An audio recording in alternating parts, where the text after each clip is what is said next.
देखिए, सबसे पहले तो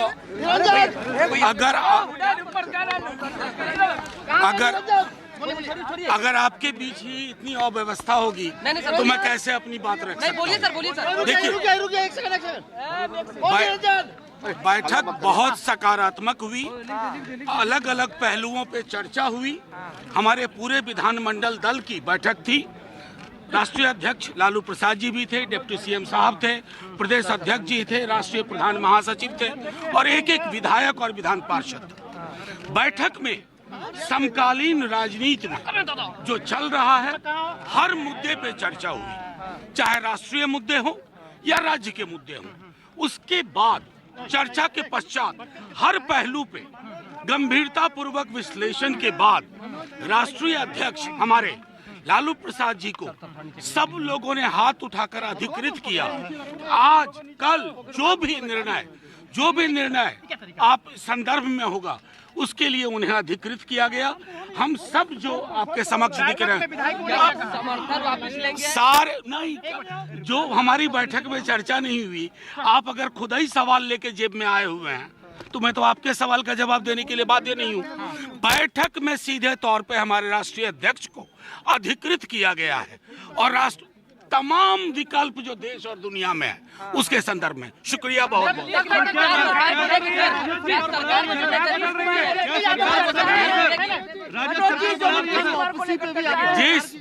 जिस सरकार की बुनियाद में हमारे राष्ट्रीय अध्यक्ष और तेजस्वी जी और नीतीश कुमार जी का, उस सरकार के गिराने के बारे में कभी हम सोच सकते हैं क्या?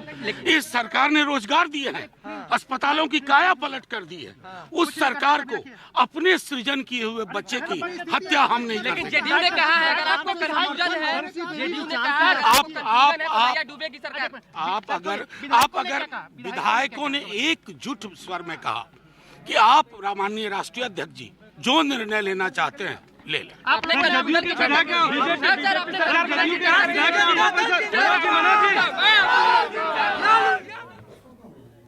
तो इस वक्त की बड़ी खबर आपको बता दें, आरजेडी की विधानमंडल की जो बैठक है खत्म हो गई है। मनोज झा बाहर आए और जानकारी दी कि इस बैठक में क्या कुछ हुआ है, जो बड़ा फैसला लिया गया है। कह रहे हैं मनोज झा कि राष्ट्रीय अध्यक्ष लालू प्रसाद यादव ही समकालीन परिस्थितियों पे आखिरी फैसला लेंगे। क्या कुछ कहा, एक बार फिर सुनिए।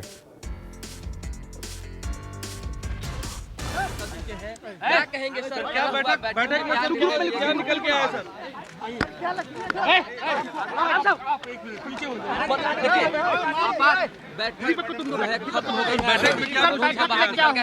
देखिए, सबसे पहले तो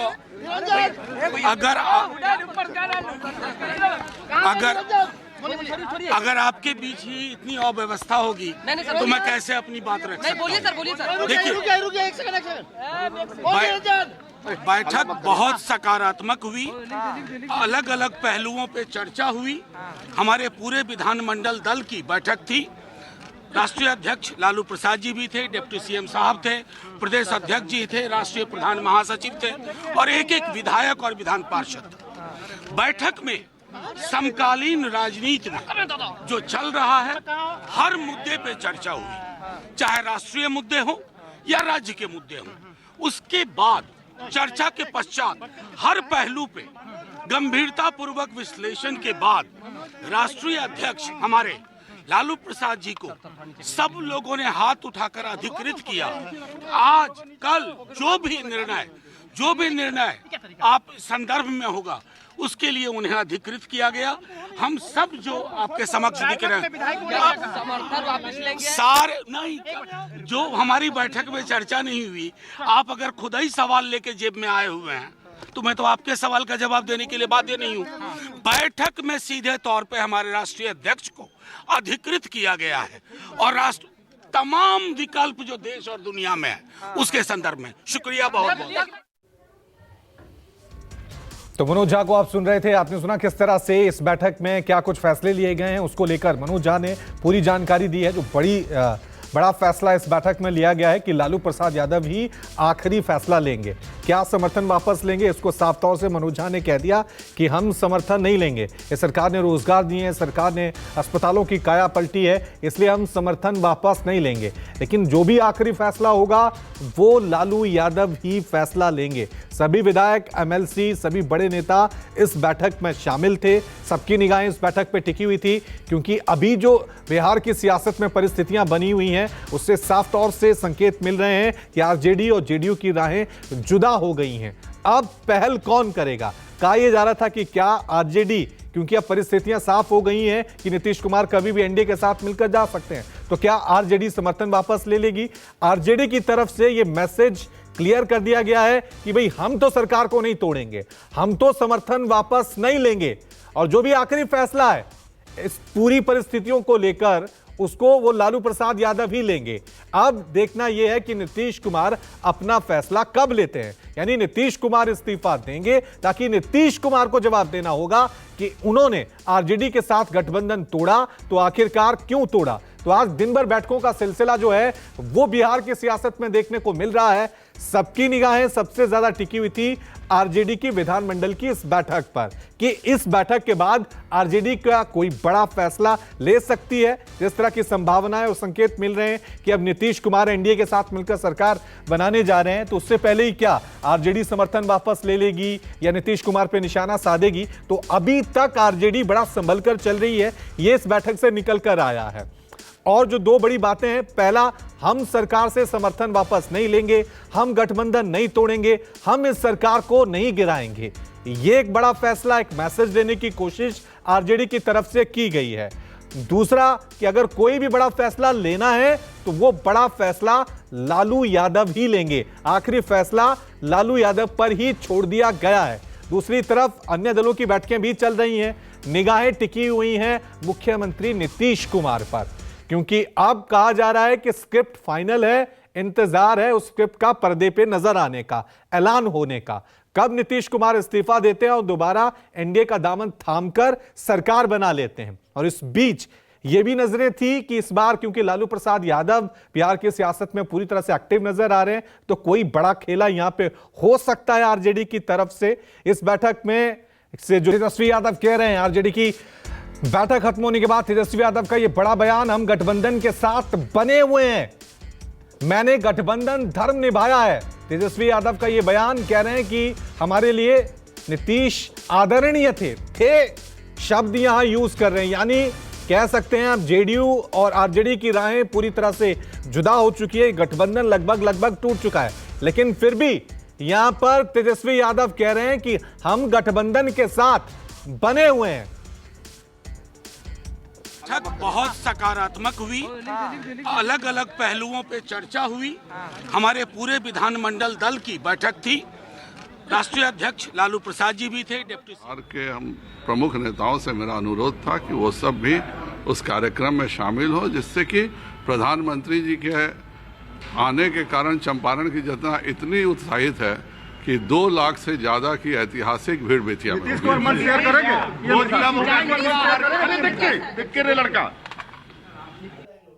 सकारात्मक हुई, अलग अलग पहलुओं पे चर्चा हुई। हमारे पूरे विधानमंडल दल की बैठक थी, राष्ट्रीय अध्यक्ष लालू प्रसाद जी भी थे, डिप्टी सीएम साहब थे, प्रदेश अध्यक्ष जी थे, राष्ट्रीय प्रधान महासचिव थे और एक एक विधायक और विधान पार्षद। बैठक में समकालीन राजनीति में जो चल रहा है हर मुद्दे पे चर्चा हुई, चाहे राष्ट्रीय मुद्दे हो या राज्य के मुद्दे हो। उसके बाद चर्चा के पश्चात हर पहलू पे गंभीरता पूर्वक विश्लेषण के बाद राष्ट्रीय अध्यक्ष हमारे लालू प्रसाद जी को सब लोगों ने हाथ उठाकर अधिकृत किया। आज कल जो भी निर्णय आप संदर्भ में होगा उसके लिए उन्हें अधिकृत किया गया। जिस सरकार की बुनियाद में हमारे राष्ट्रीय अध्यक्ष और तेजस्वी जी और नीतीश कुमार जी का, उस सरकार के गिराने के बारे में कभी हम सोच सकते हैं क्या? इस सरकार ने रोजगार दिए हैं, अस्पतालों की काया पलट कर दी है। उस सरकार को अपने सृजन किए हुए बच्चे की हत्या हम नहीं कर सकते। चलिए इस खबर पे और ज्यादा जानकारी के लिए सीधा रुक करते हैं। मेरे साथ मेरे दो सहयोगी बने हुए हैं, सौरभ पटना से हमारे साथ बने हुए हैं और ऋषिकेश दिल्ली से हमारे साथ बने हुए हैं। सौरभ, आपकी तरफ ही रुक कर रहा हूं। आरजेडी की विधानमंडल की बैठक खत्म हो गई और इस बैठक के बाद लगभग साफ हो गया है कि अब आरजेडी और जेडीयू की राहें जो हैं जुदा हो गई हैं। हालांकि अभी भी आरजेडी ये मैसेज देने की कोशिश कर रहा है कि हम तो अभी भी गठबंधन में बने हुए हैं, यानी कि हम गठबंधन को नहीं तोड़ेंगे, नीतीश को तोड़ना है तो वो तोड़ दें, यही मैसेज देने की कोशिश की जा रही है।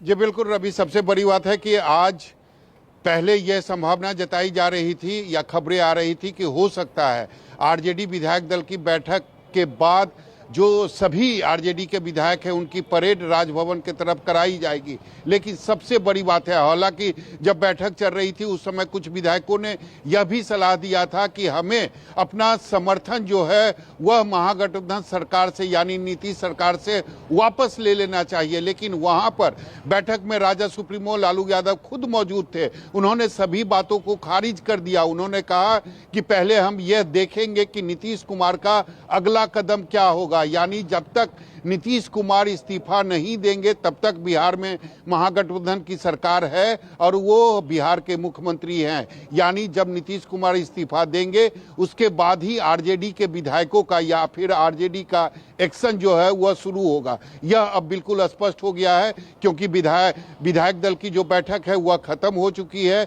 मनोज झा मीडिया के सामने ब्रीफिंग कर रहे थे, उसमें उन्होंने तमाम बातें कर दी कि आज तेजस्वी यादव ने जिस तरीके से कहा कि आज भी हमारे लिए आदरणीय नीतीश कुमार हैं और वो अभी भी बिहार के मुख्यमंत्री हैं और बिहार में महागठबंधन की सरकार है। जी ठीक है, ऋषिकेश भी हमारे साथ बने। ऋषिकेश, आपकी तरफ हम रुक कर रहे हैं। ये तो आरजेडी ने मैसेज कर दिया है कि हम तो गठबंधन में अभी बने हुए हैं, उनको तोड़ना है तो तोड़ दें। लेकिन ऋषिकेश, एक और शब्द जो तेजस्वी यादव यूज कर रहे हैं, जो लाइन उन्होंने कही है कि अभी खेला होना बाकी है, क्या खेला कर सकती है आरजेडी अभी?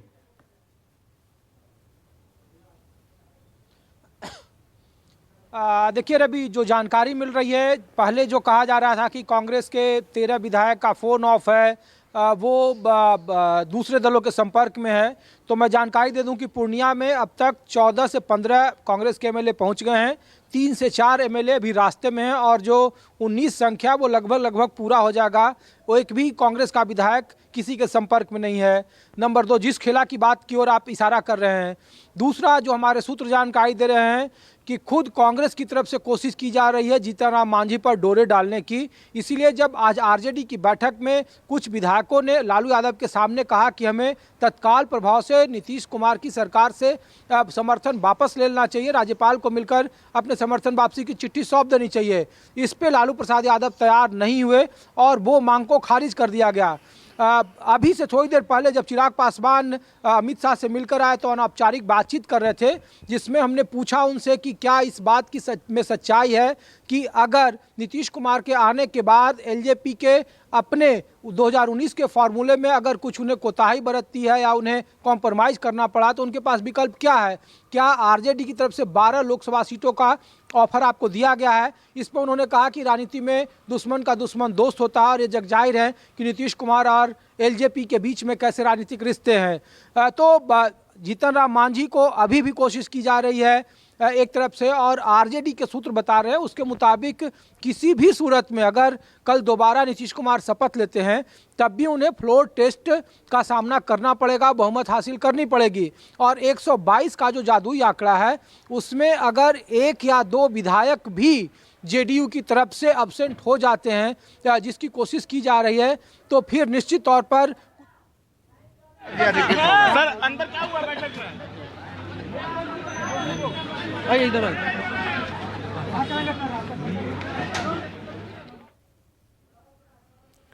तो आपने देखा है किस तरह से बैठक से बाहर नेता निकल रहे हैं और उनके रिएक्शन जानने के लिए मीडिया लगातार उनके पीछे जा रहा है। लेकिन अभी तक जो बड़ा रिएक्शन आया है वो 2 रिएक्शन सामने आए। मनोज झा का रिएक्शन सामने आया है और दूसरा तेजस्वी यादव का। सौरभ हमारे साथ बने। सौरभ, आपके पास क्या अपडेट है?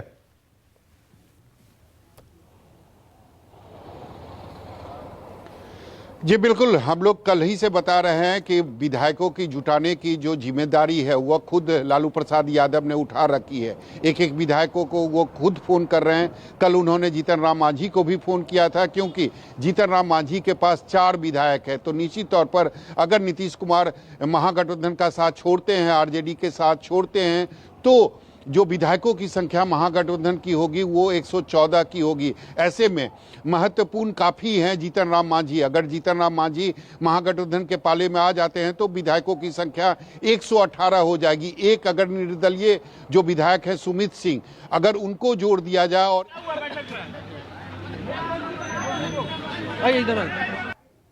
120 की हो जाती है, उसके बाद कमी जो होगी वो मात्र 2 विधायकों की होगी। और लगातार आरजेडी यह दावा भी कर रही है कि जदयू के कई विधायक जो हैं वो हमारे संपर्क में हैं। तो कहीं ना कहीं जो तेजस्वी यादव ने अब से कुछ ही देर पहले कहा है कि खेला होगा, और उसके पहले कल जिस तरीके से उन्होंने अपने सभी विधायकों को फोन किया था और ये कहा था कि इस बार सत्ता परिवर्तन का जो रास्ता है वह आसान नहीं होगा, तो निश्चित रूप से आरजेडी ने भी पूरी तैयारी कर ली है कि कैसे जो बहुमत का आंकड़ा है उसको प्राप्त करना है। तो निश्चित रूप से खेला दोनों तरफ से होने वाला है। लेकिन सबसे बड़ी बात है कि नीतीश कुमार ने जो विधायक दल की बैठक बुलाई है वो कल सुबह 10 बजे की बुलाई है।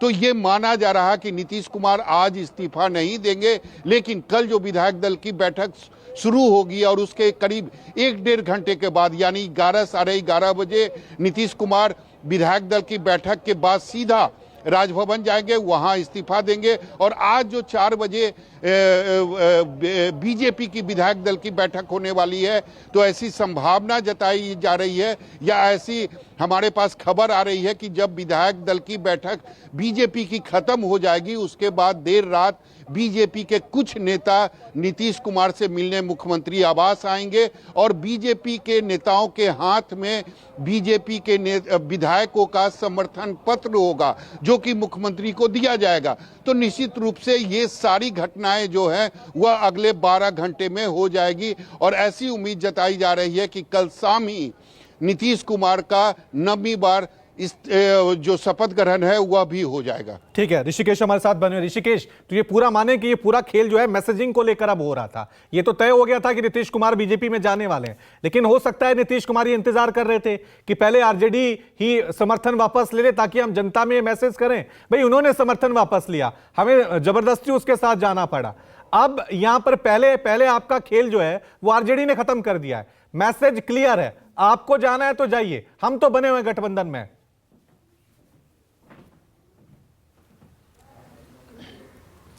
देखिए बिल्कुल आप ठीक कह रहे हैं रवि, क्योंकि ये राजनीतिक संदेश देने की कोशिश आरजेडी की तरफ से है, क्योंकि अब से ठीक 2 महीने के बाद एक बड़ा चुनावी मैदान है जिसमें महागठबंधन और एनडीए को मुकाबला करना है। लोग जो आरजेडी के रणनीतिकार हैं वो ये इस आकलन को करने में जुटे हुए हैं और जो चिराग पासवान का रुख है कि आने वाले वक्त में एनडीए के भीतर सीट शेयरिंग का फार्मूला इतना आसान नहीं है भारतीय जनता पार्टी में, खास करके बीजेपी की इकाई में, और उसको लेकर खासा मशक्कत करना पड़ेगा जो चिराग पासवान का रुख है उसको देख करके। तो आरजेडी की तरफ से अगर उनके विधायक कह रहे हैं कि समर्थन वापस ले लिया जाना चाहिए, अगर लालू यादव उसको खारिज कर रहे हैं तो कहीं ना कहीं उनकी आगे की राजनीति की दूरदृष्टि है। दूसरी बात यह कि देखिए 2019 के लोकसभा चुनाव में जीतन राम मांझी हो, उपेंद्र कुशवाहा हो, वो तमाम महागठबंधन के हिस्सा रहे थे और जो सूत्र हमारी जानकारी दे रहे हैं कि अगर इधर से समर्थन वापसी का ऐलान नहीं किया जा रहा है तो उसके पीछे वजह है कि राजनीतिक संदेश देने की कोशिश है। साथ ही साथ जो कमजोर कड़ी है उस महागठबंधन की, जिसमें जीतन राम मांझी हैं, चिराग पासवान हैं, उपेंद्र कुशवाहा हैं, लेकिन जीतन राम मांझी के पास 4 नंबर हैं विधायकों की, और ऐसे में अगर उन्हें मल्लिकार्जुन खड़गे फोन कर रहे हैं और उन्हें इंडिया गठबंधन में वापस आने के लिए न्योता दे रहे हैं, शर्तें उनके मुताबिक कांग्रेस ने यह भी ऑफर दिया कि जो आप कहेंगे उसी शर्त पर वो उन्हें कबूल है।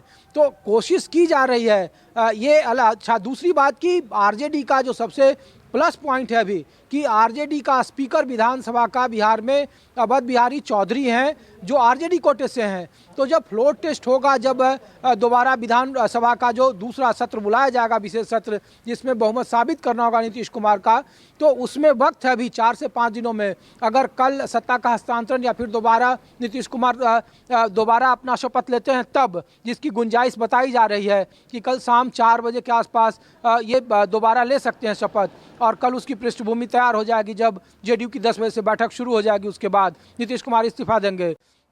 तो आरजेडी की तरफ से कोशिश जरूर है।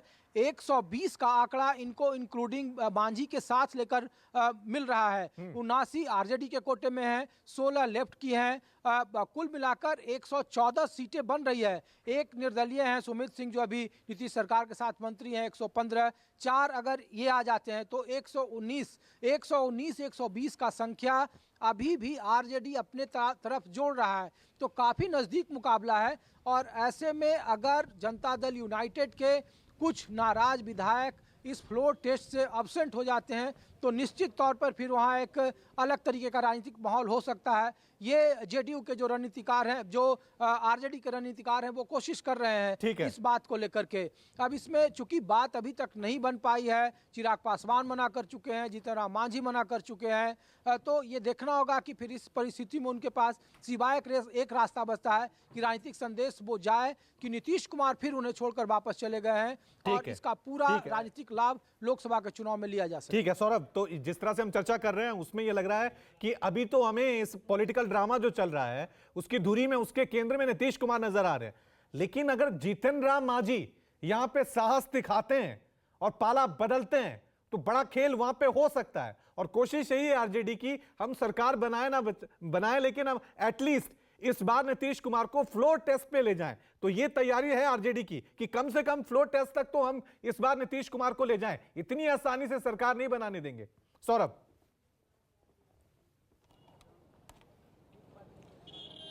जी बिल्कुल, यही संदेश जो है वो तेजस्वी यादव लगातार अपने लोगों को, अपने विधायकों को और बिहार की जनता के सामने दे रहे हैं। इस बार उन्होंने स्पष्ट कर दिया है तेजस्वी यादव ने कि इस बार जो सत्ता परिवर्तन का रास्ता है वह इतना आसान नहीं होने वाला है। लेकिन सबसे महत्वपूर्ण बात यह है कि जीतन राम मांझी का अगला कदम क्या होगा।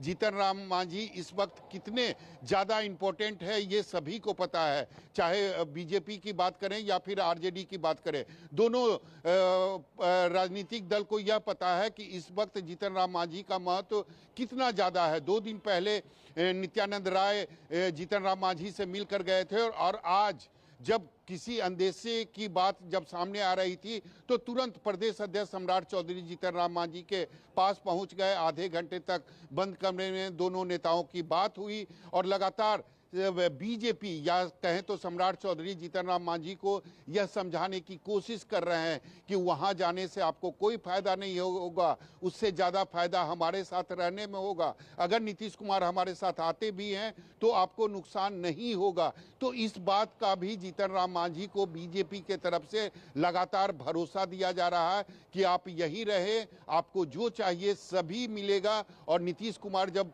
एनडीए का हिस्सा होंगे तो भी आपको कोई नुकसान नहीं होगा। जी नहीं, लेकिन देखना यह है जीतन राम मांझी ये साहसिक कदम उठाते हैं। अब सबकी निगाहें जीतन राम मांझी पे। 4 विधायक उनके पास हैं। वो 4 विधायक अगर आरजेडी की तरफ आ जाते हैं तो फिर नीतीश कुमार के लिए बहुमत साबित करना बहुत मुश्किल हो जाएगा।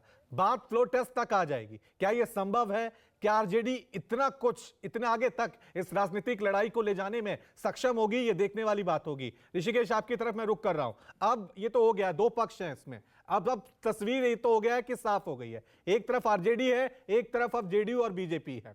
आरजेडी ने अपने पत्ते बता दिए हैं कि हम अब समर्थन वापस नहीं लेंगे। अब लग रहा है आपको कि जो दूसरा पक्ष है जेडीयू और बीजेपी, वो एक्शन तेजी से करेंगे, इस्तीफा जल्दी देंगे, सरकार बनाने का दावा पेश करेंगे।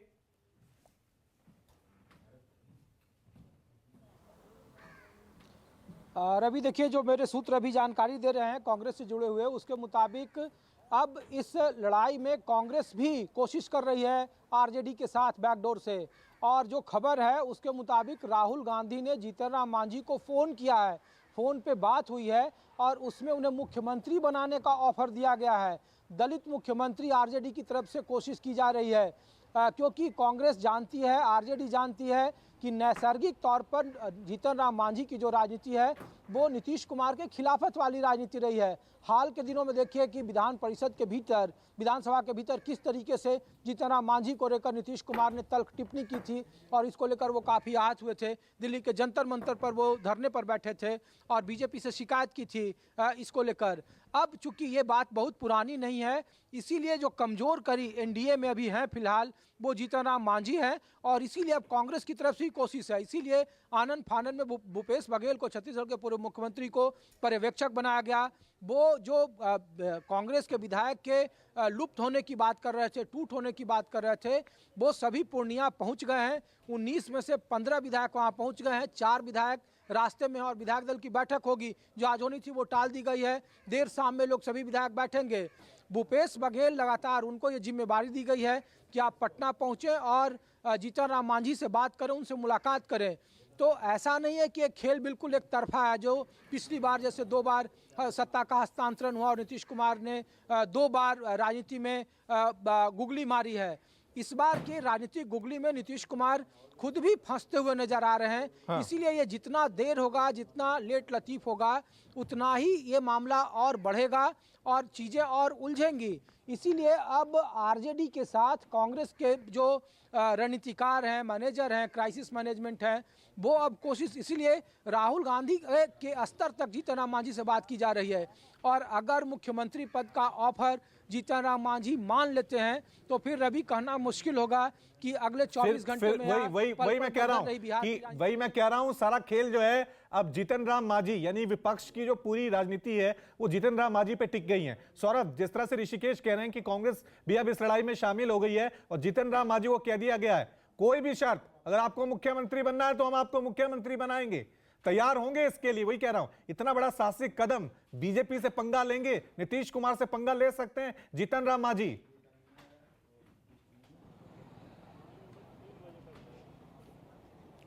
ये बिल्कुल रवि, मुझे लगता है कि काफ़ी मुश्किल है क्योंकि कल भी जीतन राम मांझी और उनके बेटे सुमन मांझी ने मीडिया से बातें की थी, न्यूज़ 24 से भी उन्होंने बात की थी और सिरे से खारिज कर दिया था। उन्होंने कहा था कि डिप्टी सीएम क्या, अगर मुख्यमंत्री का भी ऑफर मिलेगा तो हम निश्चित रूप से इसे खारिज कर देंगे, ठुकरा देंगे और हम एनडीए के साथ हैं, एनडीए के साथ थे और एनडीए के साथ ही रहेंगे। तो मुझे नहीं लगता है कि इस माहौल में जीतन राम मांझी कोई कांग्रेस का ऑफर या फिर आरजेडी का ऑफर जो है उसे स्वीकार करेंगे। कारण जीतन राम मांझी को भी पता है कि अगर हम एनडीए के साथ रहें तो हमें क्या क्या मिलने वाला है। तो निश्चित रूप से दोनों जो गठबंधन की तस्वीर है वह जीतन राम मांझी को पहले से पता है। उन्हें पता है कि अगर मुझे आरजेडी के तरफ से डिप्टी सीएम का ऑफर मिलता है, क्योंकि आरजेडी के तरफ से उन्हें कभी भी मुख्यमंत्री का ऑफर नहीं मिल सकता है। कांग्रेस भले ही जीतन राम मांझी को कुछ भी ऑफर दे दे, लेकिन कांग्रेस को यह पता है कि सबसे बड़ी पार्टी जो है वो आरजेडी है और आरजेडी कभी भी मुख्यमंत्री का ऑफर जीतन राम मांझी को नहीं दे सकती है। जीतन राम मांझी को राजद सुप्रीमो लालू प्रसाद यादव ने डिप्टी सीएम का ऑफर दिया है। तो जीतन राम मांझी को यह पता है कि एक तरफ डिप्टी सीएम और दूसरे तरफ अगर हमारे बेटे को या हमारी पार्टी को अगर लोकसभा की सीटें मिलती है और अगर हम जीत जाते हैं तो केंद्र में मंत्री, तो निश्चित रूप से जीतन राम मांझी ने कहा, कल ही न्यूज़ 24 से बात करते हुए यह क्लियर कर दिया था कि चाहे कोई भी ऑफर हो हम उसे स्वीकार नहीं करेंगे। हम एनडीए के साथ थे, एनडीए के साथ हैं और एनडीए के साथ ही रहेंगे। आज हालांकि घटनाक्रम जो है वह काफी तेजी से बदल रही है। आज उन्होंने मीडिया से बातें नहीं की है और इसी अंदेशा को देखते हुए सम्राट चौधरी वहां पहुंचे हैं और वो भी बीजेपी के तरफ से उन्होंने, सम्राट चौधरी ने भी जीतन राम मांझी को भरोसा दिया है कि आप जो चाहते हैं वो होगा, लेकिन आप एनडीए के साथ बने रहिए। ठीक है, तो ये सियासत का खेल है और सियासत में संभावनाएं और अनिश्चितताएं लगातार बनी रहती हैं। अभी स्क्रिप्ट पूरी तरह से तैयार हो गई। स्क्रिप्ट में अभी जो है